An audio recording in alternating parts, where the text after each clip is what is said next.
Hello student, class 6 की lecture series में आपका स्वागत है। आज की इस वीडियो में हम प्रश्नावली 3.4 स्टार्ट करेंगे। तो देखो आज का पहला क्वेश्चन क्या दिया है। देखो इसमें दिया है निम्न के सारों गुणनखंड ज्ञात कीजिए। तो देखो गुणनखंड निकालना तो किसी भी संख्या का आपको आता ही होगा, जैसे हमने प्रश्नावली 3.1 में गुणनखंड निकालना सीखा है, ये तो आपको पता है। बट यहाँ पे नया शब्द आता है सार्व। अब देखो सार्व का क्या मतलब बनता है, पहले हम इसके बारे में डिस्कस कर लेते हैं। देखो कहीं पर सार्व लिखा हो या उभयनिष्ठ लिखा हो, एक ही चीज़ होती है, ठीक है। उभयनिष्ठ भी वही हुआ, सार्व भी वही हुआ। अब उभयनिष्ठ का मतलब ये होता है कि जो इसमें भी मौजूद हो इसमें भी मौजूद हो, और इसको इंग्लिश में बोला जाता है कॉमन। अब कॉमन वर्ड को तो आपको पता ही होगा ना, जैसे बोलचाल की भाषा में आप बोलते हैं कॉमन। कॉमन का मतलब होता है जो दोनों में मौजूद होता है, ठीक है। तो हमें क्या करना है, सबसे पहले तो इन संख्याओं के गुणनखंड निकालने हैं, और उसके बाद ये देखना है कि ऐसा गुणनखंड कहाँ पे आ रहा है जो यहाँ पे भी मौजूद है, यहाँ पे भी मौजूद है। ऐसे गुणनखंड कौन कौन से होंगे। तो पहले तो मुझे 20 का गुणनखंड निकालना होगा, उसके बाद मुझे 28 का गुणनखंड निकालना होगा। अब जो इन दोनों में मौजूद होंगे वही हमारे सारे गुणनखंड हो जाएंगे, ठीक है। तो सबसे पहले 20 का गुणनखंड निकालना मैंने आपको पहले ही बताया है कैसे निकालते हैं। किसी भी संख्या का गुणनखंड निकालने के लिए देखो एक और खुद वो संख्या मतलब दूसरी संख्या है 20, ये तो हर किसी संख्या के गुणनखंड होते हैं। तो इन दोनों को गुणा करेंगे तो हमें क्या मिलेगा, 20 ही मिलेगा। तो पहला गुणनखंड हमें ये मिल गया। अब आपको दिख रहा होगा यहाँ पे 20 है, देखो 2 का भाग इसमें जाएगा ना, बिल्कुल जाएगा। कितनी बार जाएगा, 10 बार जाएगा। तो 10 गुणा 2 करेंगे तो यहाँ पे आएगा 20। तो अगला गुणनखंड ये वाला हमें मिल गया, ठीक है। या ऐसे समझ में नहीं आता तो क्या करते हैं, देखो 2 का मुझे पता है 2 का भाग इसमें आएगा। अब अगली संख्या यहाँ पे कौन सी होगी, 2 का भाग कर दो 20 में। तो यहाँ पे देखो भाग करेंगे तो यहाँ पे हो जाएगा कितना, एक बार जाएगा 2 जीरो, फिर ये जीरो यहाँ भी उतरेगा यहाँ भी उतरेगा, तो देखो 10 आ रहा है, वही चीज़ हमने यहाँ पे लिखी है। फिर देखो 3 का भाग इसमें नहीं जाएगा, अब 4 का भाग जाएगा। तो कितनी बार जाएगा, देखो 5 बार जाएगा। तो 5 को कितना होता है, 20 होता है। अब 4 के बाद देखो 5 का भाग इसमें जाएगा, 5 का भाग भी जाएगा। तो 5 का भाग कितनी बार जाएगा, 5 गुणा 4 करेंगे तो 20 होगा। अब देखो ये चीज़ भी मैंने आपको बोली थी कि यहाँ पे देखो 4 गुणा 5 लिखो या 5 गुणा 4 लिखो, बात एक ही है। अब देखो यही चीज़, ये संख्याएं यहाँ से दोबारा आ रही है ना, तो यहाँ से दोबारा आ रही हैं, तो इसके आगे हमें संख्याओं को लिखने की आवश्यकता नहीं है। तो देखो कौन कौन सी संख्याएं हमारे पास आ गई। एक तो है एक है 2, एक है 4, एक है 5, एक है 10, एक है 20। तो ये सारे इसके गुणनखंड हो जाएंगे। तो 20 के गुणनखंड यहाँ पे लिखेंगे, पहले 1, फिर 2, फिर 4, फिर 5, फिर 10 और लास्ट में 20। ये इसके गुणनखंड हो गए, ठीक है। ये चीज़ आपको पता ही होगी। अब वैसे ही देखो 28 के गुणनखंड निकालेंगे, तो 28 के गुणनखंड भी सेम टू सेम ऐसे ही हमें निकालने हैं। तो 28 के गुणनखंड निकालने के लिए सबसे पहले तो देखो एक और खुद वो संख्या मतलब 28, ये तो इसके गुणनखंड होंगे ही होंगे। तो यहाँ पे हो जाएगा 28, जैसे यहाँ पे एक और खुद वो संख्या मतलब 20, इनका गुणा किया था, तो वैसे ही एक और खुद वो संख्या मतलब 28, ये तो हर किसी संख्या के गुणनखंड होंगे।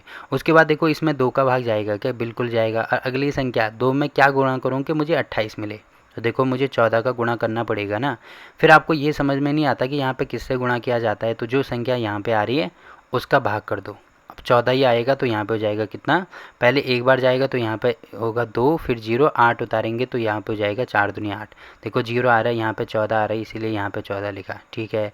अब देखो 2 का भाग इसमें चले गया, 3 का भाग इसमें नहीं जाता है, 4 का भाग इसमें जाता है। तो 4 का भाग कितनी बार जाता है, 7 गुणा 4 करेंगे तब भी हमें 28 मिलेगा, ठीक है। 4 का भाग भी चले जाएगा, 5 का भाग नहीं जाता है इसमें, 6 का भाग भी नहीं जाता है, 7 का भाग जाएगा। तो कितनी बार जाएगा, 7 गुणा 4 करेंगे तब भी हमें 28 मिलेगा।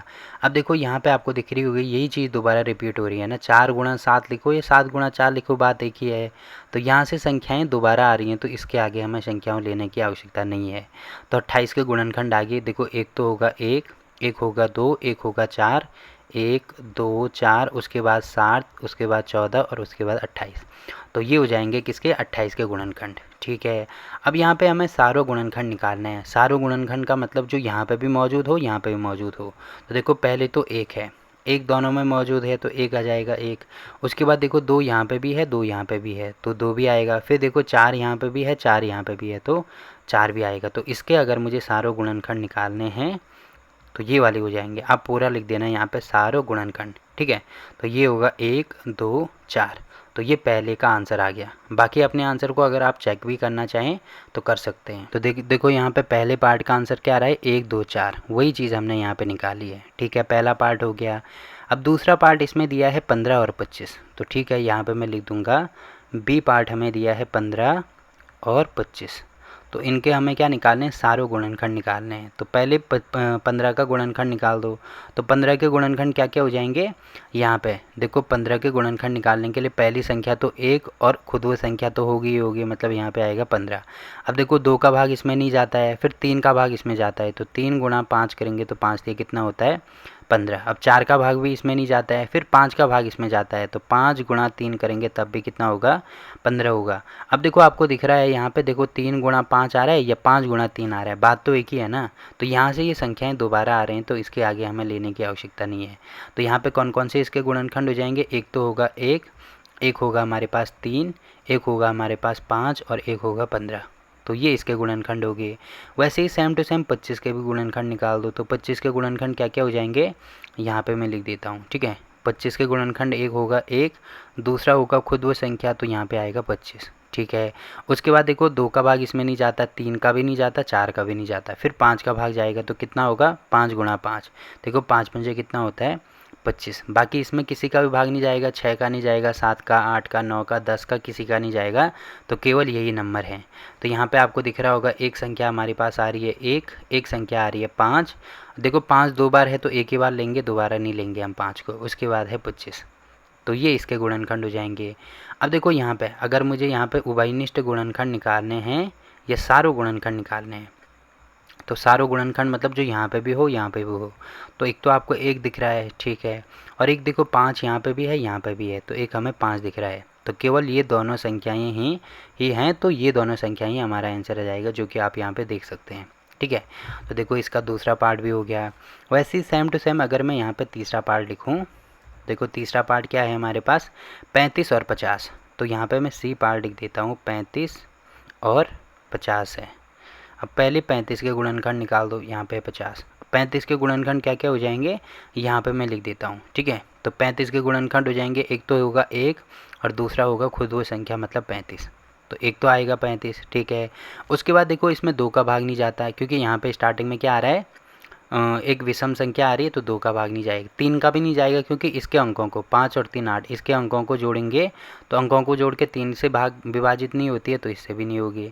अब 4 का भाग भी नहीं जाता, क्योंकि 2 का भाग नहीं जा रहा है, तो 4 का भी नहीं जाएगा, ठीक है। फिर 5 का भाग इसमें जाएगा, कितनी बार जाएगा 5 गुणा 7 करेंगे, 7 पंजे कितना होता है 35। तो देखो 5 गुणा 7 आ गया। फिर इसमें देखो 6 का भाग भी नहीं जाएगा। अब देखो 7 का भाग जाएगा, क्योंकि 7 गुणा 5 करेंगे तो 7 पंजे भी कितना होता है 35 होता है। अब यहाँ पे आपको दिख रहा होगा 5 गुणा 7 लिखो या 7 गुणा 5 लिखो, एक ही बात है। तो यहाँ से संख्याएं दोबारा आ रही हैं, तो इससे आगे लेने की आवश्यकता नहीं है। तो इसके गुणनखंड हो जाएंगे, एक तो हो रहा है एक हो रहा है 5, एक हो रहा है 7 और एक हो रहा है 35। तो ये 4 1 2 3 4 ये इसके गुणनखंड हो गए। वैसे ही 50 के गुणनखंड निकाल दो। अब देखो 50 के गुणनखंड अगर मैं यहाँ पे लिखूँ, तो एक तो होगा 1 गुणा 50, मतलब एक तो 1 और खुद वो संख्या तो होगी। उसके बाद देखो 2 का भाग इसमें जाता है, क्योंकि यहाँ पे सम संख्या आ रही है, तो सम संख्या आने का मतलब 2 का भाग जाएगा। अब कितनी बार जाएगा, देखो 25 बार जाएगा। 25 गुणा 2 करेंगे तो 50 मिलेगा। अब देखो अगर आपको पता नहीं चलता है कि यहाँ पे पहले 2 का भाग तो इसमें जा रहा है, अब यहाँ पे कौन सी संख्या आएगी, तो 2 का भाग इस संख्या में कर दो, 2 भागा 50 करेंगे तो हमें यहाँ पे 25 ही मिलेगा, ठीक है। दूसरी संख्या आ गई। अब देखो 3 का भाग इसमें नहीं जाएगा, क्यों नहीं जाएगा, क्योंकि इसके अंकों को अगर हम जोड़ेंगे तो 5 आता है। अब देखो 5 में 3 का भाग नहीं जाता है, मतलब इसमें भी नहीं जाएगा। देखो ये सारी चीज़ें, ये जो भाज्यता का नियम है ना, ये मैं आपको प्रश्नावली 3.3 में बता चुका हूँ, इसीलिए मैं यहाँ पे डायरेक्ट लिख रहा हूँ, ठीक है। अगर आपने वो वीडियो नहीं देखी तो पहले प्रश्नावली 3.3 देखिए, तभी ये आज ये चीज़ आपको समझ में आएगी। प्रश्नावली 3.1 और 3.3 मिला के ही ये प्रश्नावली बनाई गई है। तो ठीक है, ये चीज़ होगी। अब देखो 2 का भाग 3 का भाग नहीं जाएगा, अब इसमें 4 का भाग भी नहीं जाएगा, ठीक है। 4 का भाग भी नहीं जाएगा, फिर 5 का भाग चले जाएगा, तो 5 का भाग कितनी बार जाएगा, 5 गुणा 10 करेंगे तो 10 पंजे 50, ठीक है। उसके 5 के बाद 6 का भाग भी नहीं जाएगा। अब देखो 6 का भाग क्यों नहीं जाएगा, क्योंकि 6 किससे मिलकर बना है, 3 गुणा 2 से मिलकर बना है। अब देखो इसमें 2 का भाग तो जा रहा है, बट 3 का नहीं जा रहा है। तो 6 में भाग जाने के लिए, मतलब इस संख्या से भाग जाने के लिए इसका भी भाग जाना जरूरी है, और इसका भी, मतलब इसका भी भाग उस संख्या में जाना चाहिए और इस संख्या का भी जाना चाहिए, तभी 6 का भाग जाएगा, ठीक है। तो नहीं जा रहा है। अब 7 का भी नहीं जाएगा, क्योंकि 7 7 49 होता है, एक से इस पर मिलेगा, 7 का भी नहीं जाएगा। फिर 8 का भी नहीं जाएगा, 4 का नहीं जा रहा है तो 8 का भी नहीं जाएगा। फिर 9 का और 10 का, अब देखो 10 का जाएगा यहाँ पे सीधे, तो 10 गुणा 5 करेंगे तो ये हो जाएगा 50। अब देखो वही चीज़ रिपीट हो रही है ना, 5 गुणा 10 और 10 गुणा 5। तो यहाँ से हम आगे नहीं लेंगे, तो कौन कौन से हो जाएंगे, एक तो होगा 1, एक होगा 2, एक होगा 5, फिर होगा 10, फिर होगा 25 और लास्ट में हो जाएगा 50। तो ये इसके हमने क्या कर दिए, गुणनखंड कर दिए। अब आपको दिख रहा होगा, देखो एक यहाँ भी है, एक यहाँ भी है, तो एक हो जाएगा 1। उसके बाद देखो 5 यहाँ भी है, 5 यहाँ भी है, तो अगली संख्या हो जाएगी 5। उसके बाद देखो कुछ यहाँ पे कॉमन दिख रहा है क्या, कुछ भी नहीं दिख रहा है, मतलब इसका सारो जो गुणनखंड होगा वो हो जाएगा हमारे पास 1 और 5। बाकी अपने आंसर को आपको चेक भी करना है तो यहाँ पे कर सकते हैं, सी पार्ट का 1 और 5 ही आ रहा है, ठीक है। तो ये वाला भी हो गया। अब देखो लास्ट पार्ट इसमें दिया है 56 और 120, तो इसको मैं यहाँ पे लिख देता हूँ। देखो एक तो है 56 और दूसरा है हमारे पास 120। तो सबसे पहले हम 56 का निकालेंगे, ठीक है, और उसके बाद 120 का निकालेंगे। तो देखो 56 में क्या क्या होगा, सबसे पहले तो आपको दिख रहा होगा यहाँ पे क्या होगा, 1 और 56, मतलब 1 और खुद वो संख्या का तो होगा ही होगा, तो यहाँ पे आएगा हमारे पास 56। अब देखो 2 का भाग इसमें जाएगा, 2 का भाग इसमें जाएगा, और अगली संख्या कौन सी होगी, अगली संख्या होगी हमारे पास 28। अब देखो कैसे पता लगी, क्योंकि 2 का भाग इसमें जा रहा है, कैसे जा रहा है, क्योंकि सम संख्या है। अब 6 में 2 का भाग जाता है तो पूरी संख्या में भी जाएगा। तो अगर आपको नहीं पता यहाँ पे अगली संख्या कौन सी होगी, तो 2 का भाग कर दो 56 में, तो देखो कितनी बार जाएगा, 2 दूनी 4, एक से इस पर बचा 6 उतारेंगे 16 हुआ, तो 8 दूनी कितना होगा 16, यहाँ पे 0। देखो 28 आ रहा है ना, इसीलिए मैंने यहाँ पे 28 लिखा है। तो 28 गुणा 2 भी 56 होता है। अब देखो 3 का भाग जाएगा कि नहीं जाएगा, 6 और 5 कितना होता है 11। अब 11 का भाग 3 में करेंगे तो देखो पूरी बार भाग नहीं जाता है, मतलब इसमें भी नहीं जाएगा। फिर 4 का चेक करेंगे तो 4 में जाएगा कि, देखो 4 का भाग इसमें चले जाएगा। अब कितनी बार जाएगा, 4 का भाग करके देख लो, एक संख्या हो जाएगी 4 गुणा, यहाँ पे हो जाएगा 56। देखो एक बार जाएगा, यहाँ पे हो जाएगा 4, फिर 1 और 6, 4 चौको 16। तो आपको दिख रहा होगा कितना आ रहा है, 14 आ रहा है, तो यहाँ पे हो जाएगा 14 बराबर ये भी 14 चौको कितना होता है 56 होता है, ठीक है। फिर अगले संख्या 5, देखो 5 का भाग नहीं जाएगा, क्योंकि 5 के लिए इकाई के अंक में 0 या 5 होना चाहिए, ठीक है। ये सारे कॉन्सेप्ट देखो मैं प्रश्नावली 3.3 से ही बता रहा हूँ, अपनी तरफ से नई चीज़ें कुछ भी मैंने ऐड नहीं की है, तो आपको ये चीज़ पता होनी चाहिए, ठीक है। अब देखो 5 का भाग नहीं जाता है, फिर 6 का भाग जाएगा कि नहीं जाएगा। देखो 6 के लिए मैंने क्या बोला था, 2 और 3, इन दोनों का भाग जाना चाहिए। तो देखो 2 का भाग तो इसमें जा रहा है, पर 3 का नहीं जा रहा है, इसका मतलब 6 का भी नहीं जाएगा। फिर 7 का जाएगा, देखो कितना होता है, 7 8 कितना होता है 56, तो 7 का जाएगा। फिर किसका जाएगा, 8 का जाएगा, 8 गुणा 7 करेंगे तो 8 से तभी 56। अब देखो यहाँ पे 7 गुणा 8 और 8 गुणा 7, ये चीज़ रिपीट हो रही है ना, तो इससे आगे हमें संख्याएं लेने की आवश्यकता नहीं है। तो 56 के गुणनखंड हमने निकाल दिए, 1 2 4 7 8 14 28 और 56, ये इसके गुणनखंड आ गए। बाकी आप इसमें देख सकते हैं। अब देखो ये सारी चीज़ें मैंने आपको समझाने के लिए बोली है, तो इनको मैं यहाँ से मिटा देता हूँ, ठीक है। तो देखो 56 के हमने गुणनखंड निकाल दिए, सेम टू सेम 120 के भी निकाल देंगे, तो यहाँ पे लिख देंगे 120। अब देखो पहला गुणनखंड तो यही होगा इसका, एक और खुद व संख्या, ठीक है, तो यहाँ पे लिख देंगे हम 120। अब देखो 2 का भाग इसमें जाता है, क्योंकि यहाँ पे क्या आ रहा है, 0 आ रहा है, मतलब सम संख्या आ रही है, तो 2 का भाग जाएगा।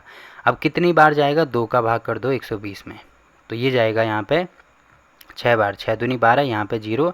अब देखो ये 0 है तो इसको यहाँ भी उतारेंगे, यहाँ भी उतारेंगे, मतलब यहाँ पे हो जाएगा 60, 60 दूनी कितना होगा 120, ठीक है। अब देखो 3 का भाग इसमें जाएगा, 3 का क्यों जाएगा, क्योंकि इसके अंकों को जोड़ेंगे तो 2 और 1 कितना होगा 3, 3 में 3 का भाग जाता है तो इसमें भी जाएगा। अब 3 का भाग कितनी बार जाएगा, यहाँ पे मैं बता देता हूँ। देखो 120 भागा 3 करेंगे तो ये हो जाएगा 3 चौको 12, 0। अब ये 0 आ रहा है तो इसको यहाँ पे उतारेंगे, मतलब 40 बार जाएगा, तो 40 गुणा 3 करेंगे, ये भी हो जाएगा 120, ठीक है। अब देखो इसमें 4 का भाग जाएगा, 4 का भाग क्यों जाएगा, क्योंकि 4 के लिए मैंने बोला था 2 4 और 8, इसके लिए मैंने साथ में बताया था ना कि 2 के लिए स्टार्टिंग का 1 नंबर देखते हैं, 4 के लिए स्टार्टिंग के 2 नंबर देखेंगे, और 8 के लिए स्टार्टिंग के 3 नंबर। तो देखो स्टार्टिंग के 2 नंबर देख लो, 20 में जाता है, इस मतलब इसमें भी जाएगा। अब कितनी बार जाएगा, यहाँ पे 120 भागा 4 कर दो, तो 3 चक्कू 12, यहाँ पे हो जाएगा हमारे पास कितना 30, तो यहाँ पे लिख देंगे 4 गुणा 30, ठीक है। ये भी होता है कितना 120 के बराबर। अब देखो 5 का भाग भी इसमें जाएगा, क्योंकि यहाँ पे 0 आ रहा है, तो कितनी बार जाएगा 5 गुणा। अब देखो अगर मैं 120 में 5 का भाग करता हूँ तो ये हो जाएगा 5 दूनी 10, ठीक है, फिर यहाँ पे 2 0 और यहाँ पे होगा 24, ठीक है, मतलब 24 बार जाएगा, तो 5 गुणा 24 करेंगे तो यहाँ पे हो जाएगा 120। 5 का भाग चले जाएगा। अब देखो 6 का भाग जाएगा कि नहीं जाएगा, देखो 6 के लिए 2 का भाग भी जाना चाहिए, 3 का भाग भी जाना चाहिए, तो 2 और 3 दोनों को जा रहा है, इसका मतलब 6 का भी जाएगा। अब कितनी बार जाएगा, देखो 120, भाग करके देख लो तो कितनी बार जाएगा यहाँ पे जाएगा 20 बार, तो ये हो जाएगा यहाँ पे 20। ठीक है, तो 6 गुणा 20 करेंगे तो 120 ही आएगा। अब देखो 6 का हो गया, फिर 7 का भाग इसमें नहीं जाएगा। अब 7 का नहीं जाएगा, भाग करके देख सकते हैं 7 का नहीं जाएगा। अब 8 का जाएगा कि नहीं जाएगा, 8 के लिए स्टार्टिंग के ये देखने होते हैं, तो देखो 8 का भाग भी इसमें चले जाएगा। अब 8 भागा 120 करेंगे, देखो कितना हो जाएगा, यहाँ पे हो जाएगा 8 एकम 8, फिर 4 बचा, 0 उतारेंगे, 8 पंजे 40, तो आपको दिख रहा होगा 15 8 कितना होता है 120।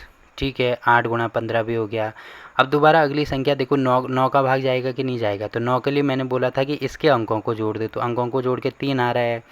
अब इस वाले जो अंकों को जोड़ के उसमें 9 का भाग जाता है, तो 3 का भाग भी जाएगा, तो देखो इसमें 9 का भाग नहीं जा रहा है, मतलब इसमें भी नहीं जाएगा। 9 का हो गया, अब 10 का भाग इसमें जाएगा। ठीक है, तो कितनी बार जाएगा, 10 गुणा 12 करेंगे तो 12 दशंकी कितना होगा 120, 10 का भी हो गया। उसके बाद देखो 11 का भी नहीं जाएगा, उसके बाद 12 का जाएगा, तो 12 गुणा 10 करेंगे तब भी 120 हो रहा है। अब आपको दिख रहा होगा यहाँ से यही चीज़ रिपीट हो रही है ना, मतलब 10 गुणा 12, 12 गुणा 10 आ रहा है, तो इससे आगे हमें संख्याएं लेने की आवश्यकता है ही नहीं।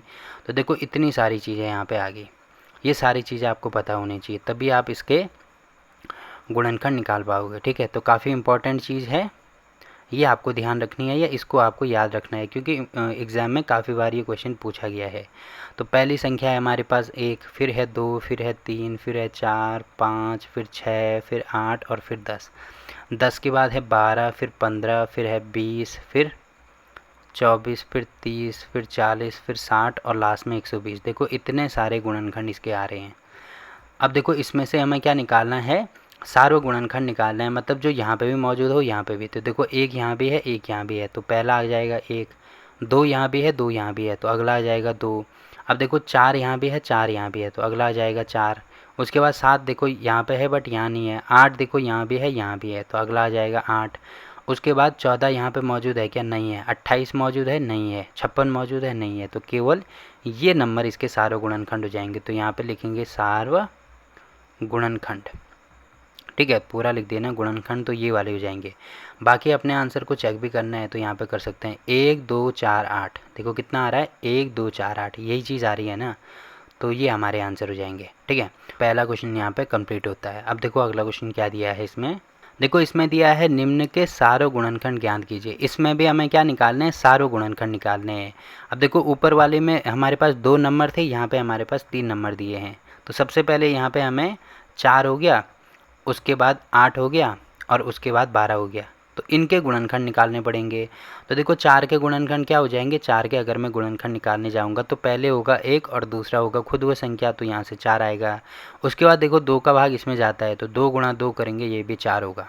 ठीक है, उसके बाद बाकी और तो 4 गुणा 1 होगा, तो ये भी 4 होता है। तो देखो 4 तो यहाँ पे मौजूद है ना, तो ये लेने की आवश्यकता नहीं है, तो इसके गुणनखंड यही हो जाएंगे। देखो 1 2 2 मौजूद है, तो 1 2 और 4, बस ये वाले हो जाएंगे, तो 1 2 और 4 ये इसके गुणनखंड हो गए। ठीक है, वैसे ही 8 के गुणनखंड निकालेंगे तो एक तो होगा 1 और दूसरा होगा खुद वो संख्या। ठीक है, पहला तो ये हो गया। दूसरा देखो 2 का भाग इसमें जाएगा, तो कितनी बार 4 गुणा 2 करेंगे, तो ये हो जाएगा 8। ठीक है, उसके बाद देखो 4 गुणा 2 करेंगे, 3 का भाग नहीं जाएगा, फिर 4 का भाग जाएगा, 4 गुणा 2 करेंगे तो 8। देखो 2 गुणा 4 लिखो या 4 गुणा 2 लिखो, बात एक ही है, तो इसका मतलब ये इसके गुणनखंड हो जाएंगे। एक तो हो रहा है 1, एक हो रहा है 2, एक हो रहा है 4, एक हो रहा है 8, 1 2 4 8। ठीक है, अब वैसे ही लास्ट में 12 के गुणनखंड निकाल दो, तो एक होगा 1 और एक होगा खुद वो संख्या, मतलब 12। ठीक है, अगला गुणनखंड देखो 2 का भाग इसमें जाएगा कितनी बार, 6, 6 दूनी 12। फिर उसके बाद 3 का भाग भी जाएगा कितनी बार, यहाँ पे होगा 3 चौको 12। ठीक है, उसके बाद 4 का भाग भी जाएगा कितनी बार, 4 गुणा 3 करेंगे तो ये भी 12। अब देखो 3 गुणा 4 लिखो या 4 गुणा 3 लिखो, बात एक ही है, तो इससे आगे लेना नहीं है। तो यहाँ पे देखो इसके गुणनखंड हो जाएंगे 1 2 3 4 6 और 12। देखो कौन कौन से आ रहे हैं, 1 2 3 4 6 12, यही आ रहे हैं। अब इसमें हमें सार्व गुणनखंड निकालने तीनों के, तो यहाँ पे मैं लिख देता हूँ सार्व गुणनखंड, पूरा लिखना आप। ठीक है, मैं यहाँ पे केवल गुणा करके यही लिख रहा हूँ। अब देखो एक तो एक यहाँ भी आ रहा है, यहाँ भी आ रहा है, यहाँ भी आ रहा है, तो एक हो जाएगा 1, ठीक है, पहली संख्या ये वाली होगी। फिर यहाँ पे देखो 2 यहाँ भी है, यहाँ भी है, यहाँ भी है, तो 1 हो जाएगा 2। ठीक है, अब देखो 4 यहाँ भी है, यहाँ भी है, यहाँ भी है, तो अगली संख्या हो जाएगी 4। तो इन तीनों में मौजूद होना चाहिए, वही इसके गुणनखंड निकालेंगे या सारे गुणनखंड निकल जाएंगे। ठीक है, तो 1, 2 और 4 हमारा आंसर हो गया। बाकी अपने आंसर को चेक भी करना है तो यहाँ पे कर सकते हैं। दूसरे का पहले देखो 1, 2, 4 ही आ रहा है। ठीक, तो ये वाला क्वेश्चन हो गया। बाकी अगला क्वेश्चन है इसमें 5, 15 और 25। तो यहाँ पे मैं लिख देता हूँ, इसका जो बी पार्ट है हमारे पास 5 हो गया, फिर 15 हो गया और उसके बाद 25 हो गया। अब पहले 5 के गुणनखंड निकाल दो, तो 5 को तो मैं केवल 1 गुणा 5 ही लिख सकता हूँ। ठीक है, तो ये हो जाएगा 1 गुणा 5, क्योंकि 5 एक अभाज्य संख्या है, तो अभाज्य संख्या के केवल 2 ही गुणनखंड होते हैं, एक होता है 1 और दूसरा होता है खुद संख्या। ठीक है, फिर यहाँ पे 15 है, तो 15 के गुणनखंड क्या क्या हो जाएंगे, देखो एक तो होगा 1 और दूसरा होगा खुद संख्या, मतलब 15 आएगा। फिर 2 का भाग नहीं जाएगा, 3 का जाएगा, कितनी बार, 5 बार। 5 गुणा 3 करेंगे 15। अगली संख्या होगी 5 गुणा 3 करेंगे तब भी 15। तो देखो 3 गुणा 5 लिखो या 5 गुणा 3 लिखो, एक ही बात है, तो यहाँ से आगे लेंगे नहीं। तो 1 होगा 1, 1 होगा 3, 1 होगा 5 और 1 हो जाएगा 15। तो इसके 4 गुणनखंड आ गए। वैसे ही 25 के क्या हो जाएंगे, 1 होगा 1, 1 होगा 5, 1 होगा 25। ये मैंने आपको स्टार्टिंग में ही बताया है। बाकी अगर नहीं पता तो देखो कैसे करना है। 25 के एक तो होगी 1, 1 होगी खुद संख्या, यहाँ से 25, फिर 5 गुणा 5, बस ये इसके गुणनखंड हैं, बाकी और कोई भी गुणनखंड नहीं है। अब देखो अगर मुझे इनके सारों गुणनखंड निकालने हैं तो यहाँ पे लिख देते हैं सारों गुणनखंड। ठीक है, तो कौन कौन से हो जाएंगे, देखो 1 यहाँ भी है, यहाँ भी है, यहाँ भी है, तो एक तो हो जाएगा 1। ऊपर से 5 यहाँ भी है, यहाँ भी है, यहाँ भी है, तो अगला हो जाएगा 5। तो 1 और 5 इसके गुणनखंड हो जाएंगे। ठीक है, तो यहाँ पे देखो क्वेश्चन नंबर 2 भी कंप्लीट हो गया। ठीक है।